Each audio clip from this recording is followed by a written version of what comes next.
The summer sun beat down on Willow Creek, a tidy suburban neighborhood where every lawn was mowed to perfection and every mailbox bore the HOA's approved shade of navy blue.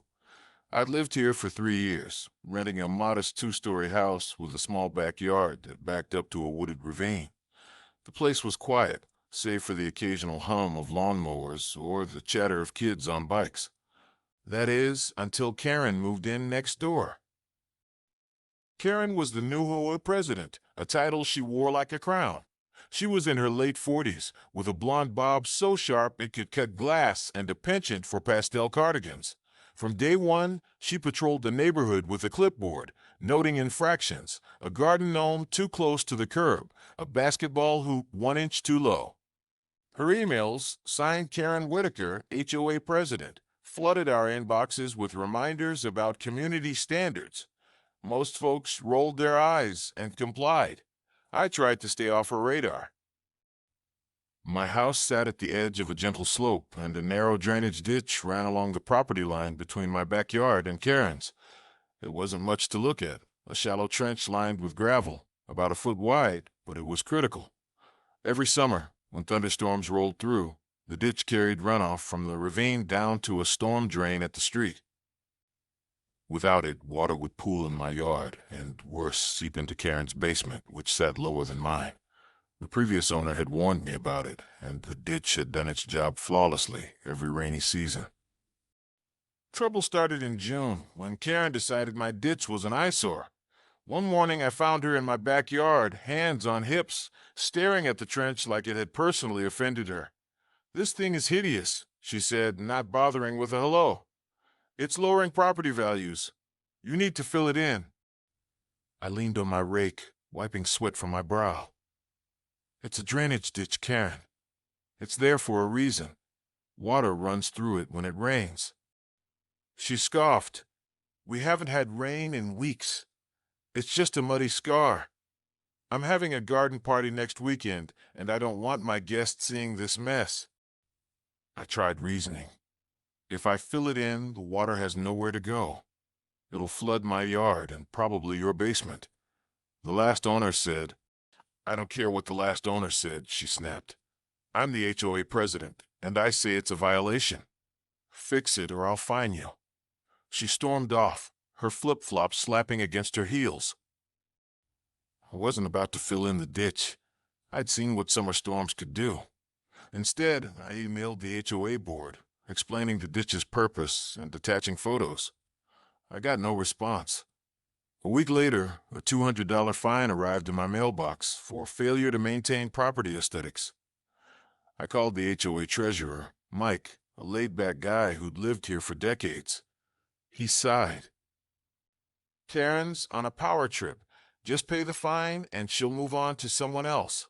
I didn't pay. I wasn't caving to her nonsense. That was my first mistake. 2 weeks later, I came home from work to find the ditch gone. Not filled in, obliterated. Karen had hired a landscaper to level it, replacing the gravel with sod and a row of petunias.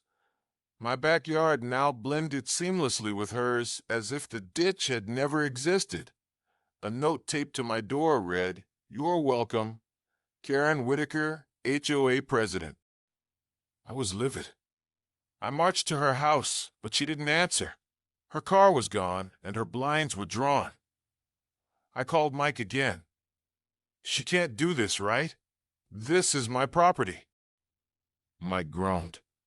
"Technically, the ditch is on the property line, so it's shared. She's within her rights, but it's a dumb move. Wait for the next rain.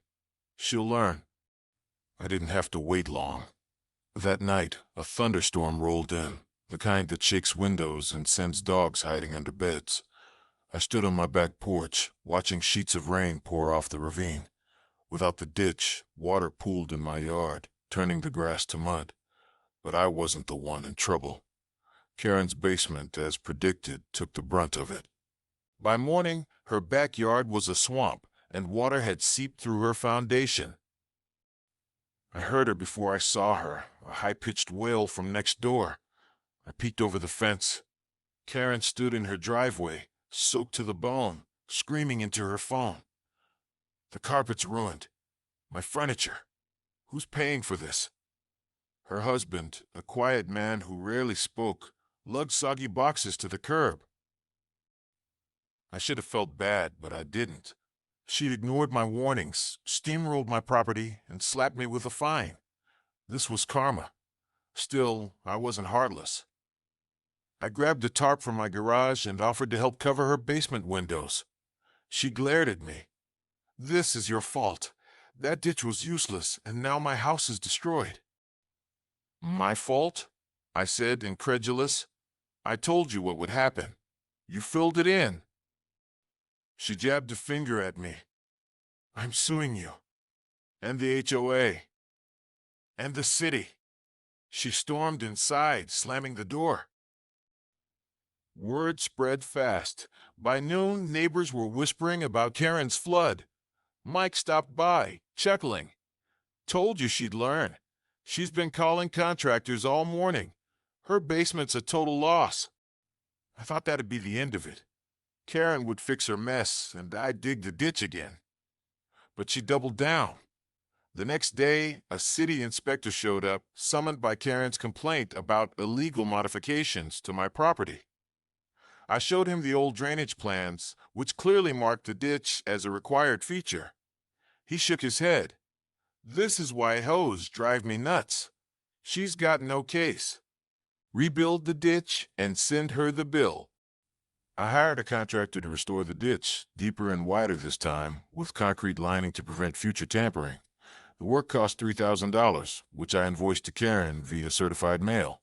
She refused to pay, of course, and instead posted a rant on the neighborhood Facebook group accusing me of sabotaging her home. The comments were brutal. "Maybe listen next time, Karen," one neighbor wrote. Another posted a meme of a flooded basement with her face photoshopped in. The HOA board, tired of her drama, held an emergency meeting. Mike texted me the outcome. Karen was out as president, replaced by a retired engineer who actually understood drainage. The board also waived my fine and issued Karen a citation for altering shared property without approval. She didn't show up to contest it. By August, the ditch was back, and my yard was dry. Karen's basement was still under repair, with dehumidifiers humming 24/7.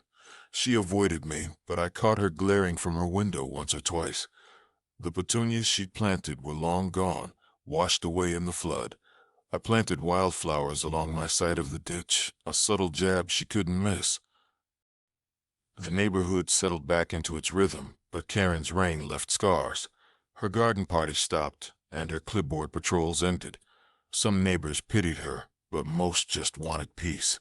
I didn't care either way. I had my ditch, my dry yard, and the satisfaction of knowing she'd brought it all on herself. As for me, I'm counting down the months on my lease. Willow Creek's nice, but I'm ready for a place without an HOA or a Karen.